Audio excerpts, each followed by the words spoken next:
Hey everyone, welcome to the Week in DSP. This is for the week of March 11th, 2019. I want to start things off by saying I'm sorry that I didn't get a Week in DSP out last week. I basically have 2 weeks left in my sales period for my bonus, and I'm trying to focus on closing a lot of big projects with some major customers. So because I have a big boy job, I had to focus on that because that's what pays the bills and pays Rocky's protection fees. I don't want to dwell on excuses for too long, but I do want to let you guys know that I'm still here, still trying to make content for you. It just, I might have to shorten it up or it'll be late and I might miss a couple. And I'm sorry for that. But let's get on with the rest of the DSP news. Monday was Phil's day off, and The Outsider had a user, I guess, on his YouTube community by the name of Mikiora found a great clip from Phil's Skyrim playthrough. Honest pay for honest work. Fuck you. I don't do honest work, asshole. Only suckers do. Only sucker works a 9-to-5 job. So not only do we get Phil being toxic and saying only suckers work 9 to 5, but he also admits saying he doesn't do honest work. So I think that'll be a good clip to add to the soundboard. Tuesday, we had the return of Mighty D to the Detractor community. And welcome back. Glad to have you here making videos again. You guys should definitely go and check out his latest video. DSP visiting dying parents is losing me money. Wednesday was the long-awaited retrospective event for DSP, and I gotta tell you guys, it's a lot like the other two retrospective events. Number one, they were done in a marathon format, so Phil didn't break up his stream into a day stream and a night stream. It was all just everything all lumped together. There were some viewer recommendations. Phil was still avoiding certain content. Basically nothing with Leanna, but that didn't stop a couple of fun little clips sneaking through with Phil calling someone a faggot, instant demonetization right now, and then someone over the voice communications saying the N-word. And this was all within like 30 minutes of him finally starting the marathon. So I just thought it set a really good hot pace for the whole thing, where Phil was just trying to justify his past behavior and then trying to talk about how he's matured away from that. When we have clips that aren't even a year old of Phil being that kind of a dickhead and calling people fags, faggots, and cockfags. I mean, Secret Life of DSP had that tweet that was going around getting a little bit of attention of all the compilations of Phil not only using those slurs, but also using racial slurs as well. Plus, there were multiple times of Phil from the past burping into the microphone and current Phil laughing at it and not even talking about how funny it is, just laughing every time that it happened. So it goes to show his sense of humor really hasn't evolved in that he's still laughing at the same shit that he's been doing for the last 10, 11 years. So I wish there was something really big that I could point out that happened during the retrospective event. It was just more of Phil agreeing with himself and justifying his past actions, and even agreeing with the excuses his past self was making for gameplay errors or for the game not cooperating with him or why he was losing in Call of Duty in the past, for example. I do like this screen cap, though, of Phil that Trigger Happy on Twitter took of him. It shows him in his fucking pajamas while he was doing this retrospective event. So he really put no prep or no effort into doing this event. He woke up, rolled out of bed, got on camera, and was like, okay, guys, guess I'm going to do this thing. So this really reminded me of one of my favorite Bill Burr clips. So I'm going to go ahead and play that now just for the meme factor. Dude, any job that you can do in your pajamas is not a difficult job. All right? Give a break. Jesus Christ, you're 35 years old playing hide and go seek. You're living the dream. The event ended with Phil getting about $110 in tips, and I'm pointing out that number because that's the number that he can use immediately for this supposed looming tax payment. He maybe made about $300 for the entire stream, if you tally up all of his subs and bits and everything that came in during it. Now, late that night, so 2 a.m. my time Thursday. No, wait, I'm sorry. 2 a.m. his time, which is 4 a.m. my time. Phil went on some tweets about Brexit and Article 13. So, as captured by Kebab for You on the Kiwi Farms, so we can enjoy those. I really don't know what the purpose of these tweets were. If it was to show what kind of country that Phil would run, how it would operate. Maybe it was some desperate cry to try to force his viewers to get into blocking Article 13 because he really does think that that's really going to hurt his business in a significantly impactful way that will prevent him from making a shit ton of money, not just the regular amount of money that he's been getting. I really don't know his metrics. I don't even know if he knows his own metrics, but I think if even like the EU made up like 10% of his audience, like his margins are so narrow that he can't give up even pennies for that. I mean, that's probably why he still clings to YouTube, despite him claiming that he only gets, $10 per video. It's just another great example of Phil talking out his ass too, because he even admits in the tweet that he is ignorant on how this law works, and then immediately tries to compare it to how things like that would work in the United States or the United States of Phil even. Maybe it's just another example of his sheer narcissism in that even though he's ignorant on an issue, people still want to hear his opinion on issues that he barely knows anything about. Or maybe it's just the gin and I'm overthinking everything. This leads us into Friday, which is Phil's premiere of a, 25-year-old game, Donkey Kong Country 1. A game that he said he had never played before, says the man who proudly wears the badge King of Retro, has not played one of the most classic Super Nintendo games of all time. Especially someone who plays a ton of platformers. Never played one of the most classic platforms either.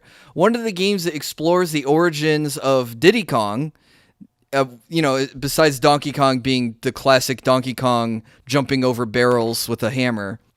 This was a game that I played with my father when I was a kid, when we first got the Super Nintendo. I thought this game was fucking awesome.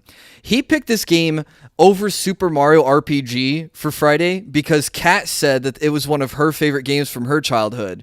So already hiding behind Kat's skirt. So if you guys don't like the stream, well, blame Kat. She kind of helped heavily suggest that I should play this time. He plays this on a Wii U emulator, so he doesn't have a Super Nintendo Classic, or he just refuses to try to set up the Super Nintendo Classic for it.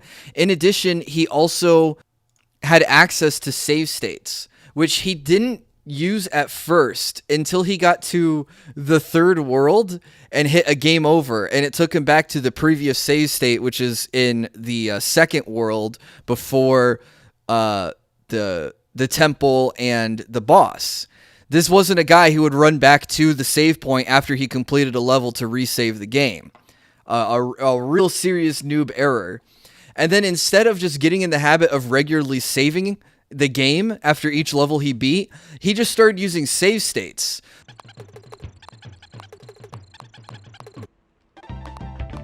I swear I pressed roll. That's the second time with Donkey Kong it didn't roll. Freddy says, just save however you want as long as you're enjoying the game. Exactly. Did you guys really want to see me replay the same stage like 7 times that I've already beaten because I ran out of lives just to get back to where I was? No. You want to see a fun playthrough of me making progress and yes, losing, but when I'm dying, not that I'm stuck on it for fucking 45 minutes, right? I know, trust me, I've done this for 10 years. I know what people like to see and I know what they don't like to see. So everyone complaining in the stream chat, you can stop being perfectionist dickheads and you can just enjoy the playthrough. Because then, bottom line is you would still complain. Did it again. You would still complain if I was stuck there. You would complain that it's boring. You have to do the same thing over and over. So you just complain no matter what. So I'll play it the way I want and you can keep complaining. How about that? How about that? So that way he could prevent game overs. But he didn't really prevent game overs. He played until he got a game over, then reset to before he got the game over. And then he made a save state where he had 1 life left, which is technically 2 because the game gives you a life at 0. It's when you lose your 0 balloon do you hit the game over screen. And so he was so fed up with constantly hitting game overs that he kept resetting the save state to just save one life every time that he died. So not only do we have Phil save stating as opposed to just using the in-game save screen, he's also save scumming in order to keep his lives. It never got to the point where he was using the save states in order to get to a hard point in the level, save state, and then play from there. He was always playing the level from the in-game checkpoint or from the actual beginning. So I guess props on him for that, for not going all the way in. But he also had 133 deaths in the 4 hours it took him to play it. That is a shit ton of deaths. I cannot remember dying that much as a kid. That would be me hitting, what is it? It's 5 lives per game over screen. So that's damn near 30 game overs. I can't remember hitting 30 game overs in my entire playthrough of Donkey Kong Country, going from the beginning all the way to King K. Rool, even through the hard levels in the Winter World, the Industrial World, and the Cavern World, and then including the fight against King K. Rool himself. Over 30 game overs. Well, I mean, you also gain lives along the way from collecting bananas and everything else, so maybe not that many game overs, but that's still a lot of deaths. And a lot of them were done on the same flippin' level, including levels he had already beaten. He died, forgot to save, and then he had to go through and play that level again. I mean, he must have lost 60 lives. Okay, 60 might be too many. But he lost a crap ton when he died on the third world and had to go back and play through the grindhouse, the grindstone temple level. I can't remember all the names of the levels. The one right before Necky's Nuts, the one before the boss fight. He died so often on that level, and he was getting so frustrated because he had already beaten it and he kept trying to rush through it, and he just couldn't get there. It was, oh my god, it was so great. And he kept dying on the same part too. So salty. So, of course, that game didn't survive going into Saturday. Instead, he is saving the conclusion of Donkey Kong Country because he's only got 1.5 worlds left. He's saving that for a day stream on Tuesday. So instead of finishing it on like a night stream over the weekend or maybe even Tuesday night, no, he's going to have the conclusion of Donkey Kong Country take place during the day stream, which is where he has his higher attendance. So either he's trying to hope on finishing a game and getting that kind of celebration bits that he used to get from Vidar, like, oh, you placed top 10, here's 10 bits, or $10, or oh, you got top 5, here's $50, or oh, you finally beat this game that you've been playing at. Here's all this money for beating this boss or whatever. He does get a lot of celebratory bits and tips. So I could see him intentionally saving it for a day stream to catch on the celebratory bit confetti that'll rain down upon him when he beats King K. Rool after what he should only have like an hour or two left in the game. He might even try to stretch for the 4 full hours. The 4 full hours? The full 4 hours. God damn.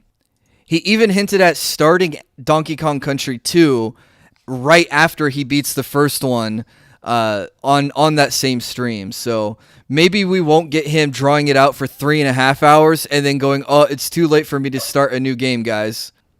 One last bit on Donkey Kong Country is he picked this game, a 25-year-old game, instead of playing anything new, like finishing up One Piece. One Piece was too slow, time to cut that. Or Division 2, which was releasing that day. And he claims he doesn't like to play cooperative shooters, but Sunday, for like the past month, he's been playing with Kekken and Brian. So he has friends that he could play these cooperative games with. And it looks like Division 2 is doing pretty well. So I would say it's a pretty silly distinction to make. Instead of picking up the latest game, which has been his MO for the last 4 years or the last 10 years, is to play the latest, hottest piece of shit, and instead just go and pick up some random retro game as a throwaway. And this is a Friday. Friday is pretty prime, I would say, for streaming because it's not a school night or a traditional work night. I know some people work on weekends, but bear with me here on this. So instead of picking something where a lot of his younger audience will be available for, oh, I can stay up late to watch Phil. Instead, he's or hey, I really can't wait to see the Division 2 come out. No, I'm going to see Phil play Donkey Kong Country instead. So the game is probably older than most of his audience if I were to make an estimate. But he was Donkey Kong Country'd out. That's why he's saving it for Tuesday. So Saturday he starts Super Mario RPG. Now, what really irks me here is he was saving these retro games for his gaming marathon a week from Saturday. So on March 23rd, he was supposedly going to play Donkey Kong Country and Super Mario RPG and maybe other retro games. Well, I guess he couldn't wait a week to pick up these classic Super Nintendo games, so now we've got him playing them on a Friday and on the Saturday before the big marathon. So what the hell is he going to play on his big marathon? By the way, his marathon is not going to be 16 hours of a single game. It's not even going to be 12 hours of a single game. It's going to be a 12-hour variety stream. So that's fucking hot. But we've got this amazing clip from Kama, and we got Phil doing what he does best and shaming people for not tipping him during the gameplay. Alright, let's see here. Moonwalker just gave me $5. Says, damn, talk about nostalgia. First Donkey Kong Country, now Super Mario RPG. I didn't attend many of your streams lately because I was pretty busy. Well, and also because I recently bought Neo. Have fun gaming and streaming. Love you. Thank you, Moonwalker. You're the top tipper of the day. Let's get you up there on the leaderboard. Thank goodness. Thank goodness it's been a very slow day, even though I'm enjoying the game. You know, sometimes some games just don't bring in the, a lot of attention. It sucks because I love this kind of game, and this is one of my favorite games of the SNES era. So I'm enjoying it. I hope the viewers are liking it. Alright. So, slow stream despite Phil liking the game. And we get this great line where he says, I hope the viewers are enjoying it. So he doesn't know if his audience likes something or not, which is something you can easily tell just by looking at the view count. If you're playing a game that your audience likes, more of your audience is going to show up for it. If you're playing a game that your audience despises, like Dragon Quest XI, less of your audience is going to show up for it. Remember when he was getting like 150, 175, 200 viewers for Dragon Quest XI? That shit was fucking boring. I mean, even my view numbers, my streams are starting to catch up to Phil's, but even during that era, I couldn't even catch up to Phil because even detractors are just like, holy shit, this is fucking banal. So the quality of his stream, we already knew this. The quality of his streams is based solely upon how much money he's getting from it. So if he's getting a lot of tips, I don't even know if he counts cheers anymore, then he determines if the game is going to survive or not. So, and he used our favorite S word, which is slow. Now we end the week with Sunday being Apex Legends, and we had some drama between Phil and his fans. We had Brian, I'm guessing, quit without saying a word. So we got Lord Lamb, who's one of Phil's mods and also a moderator in the Wings of Redemption channel, request to pick up and play some games with them.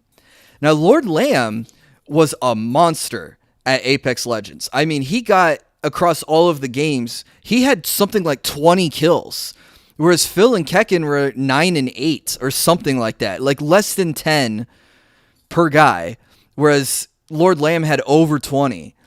And he rage quit in frustration. Well, I guess rage quitting is frustration. Like, just silently just dropped the party, left, didn't say anything, and then typed something into Phil's chat like, hey, dude, I'm gonna go play by myself. Our play styles just aren't matching up. And Phil's like, oh, come on, what do you mean, man?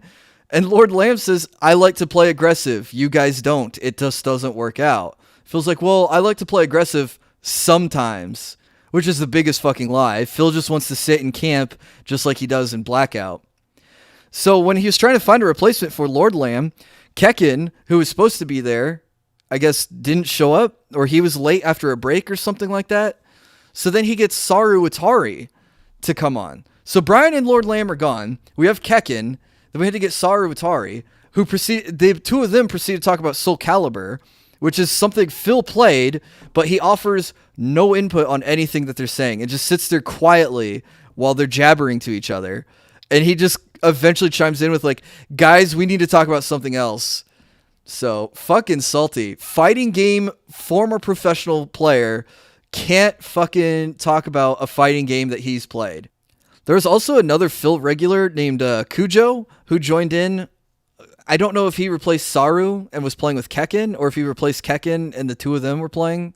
So Kujo and Saru, which that's a match made in fucking heaven. And Kujo just turns out to be another gigantic furry. So we can add another tally mark to the number of furries in Phil's community. I know I have some in my community, so I don't know if it's DSP or just the internet in general, but a lot of degenerate furries are in Phil's community. Though Kujo doesn't appear to be as degenerate as Popsicolo or Saru, but definitely a weirdo. And at the conclusion of Sunday's stream, Phil says, hey, I think the game's hype is dying down. Not a lot of people are contributing, or whatever he says, interacting. So not only did he get two of his fans or friends, whatever he wants to call them, pay pigs, to quit on him, but now he's deciding, you know what, Apex Legends is done because I'm not getting money for it. Just like he did with Smash. He claims Smash was dead, and Smash has just been growing, as far as I can tell, from seeing all the tournament replays I'm watching on YouTube. Like there seems to be like 5 tournaments a day for Smash. There's never ending amounts of Smash content. And the Melee people, after Smash, I'm going on a tangent here, but after Smash Melee was discontinued, I guess, as an Evo game, a lot of the Melee people are starting to come over to Smash Ultimate. So the game just got a huge influx of professional players that way as well. Plus, there's regular updates and balance patches and things like that to keep everything in line. So just because Phil isn't getting money for the game is how he determines if the game is dead to the community or not. Even though Shroud, who's been playing Apex Legends, and Dr. Disrespect, who's been playing Apex Legends, but Shroud specifically has been, he hit 100,000 followers, and then his view counts have just been breaking his own personal records of number of concurrent viewers. So yeah, the game's totally dead while Shroud is growing his career off of it. Now, my theory on why things have been slow for Phil lately is because a lot of his audience must have known that he got the Emerald 7 money. He still talks about the Emerald 7 donation. It was only a month ago that he got this money. But then he goes on to say that it wasn't enough to cover all of his taxes. So I think the pignosis must be breaking, because we had a number of $16,000 in November. He gets at least $12,000 from one person, plus everything else that everyone else gives him. And then apparently that's not enough to even cover half of what he owes. But then even recently he also said, hey, guess what? I might even have good news. I might even owe less than I thought I knew. Well, that was a very dumb line for him to say, because if you were to apply what he thought he owed, which was $16,000, and he owes less than $16,000, that means that Emerald 7 money covered a larger percentage than initially thought. So instead of being 75% of Phil's entire tax bill, it now looks like it might even be closer to Phil's entire tax bill. But according to Phil, he still doesn't know 100% what he owes. He won't know until he starts the marathon on March 23rd. I hope we have a televangelist style fucking ticker going the whole time of Phil throwing every tip into that jar and saying, oh, look, guys, we got $100 so far of the extra $10,000 I need to raise. And him just being more cryptic about it too. Wait, is that 10,000 in addition to Emerald 7's money, or 10,000 as a total for your taxes? And I'm using 10,000 as a hypothetical. I have no idea how much money he's going to try to raise on Saturday. Plus, he still has his birthday marathon to go through too. So I doubt Phil is going to blow his entire load on the marathon. Also, just so you guys know, the marathon is taking place on a weekend, which is good for Phil, but it's not a good weekend for me, unfortunately, so I will not be able to restream it, even though I said I would take a day off and do everything I could to restream the marathon. It just looks like I'm going to have to take care of real life matters instead.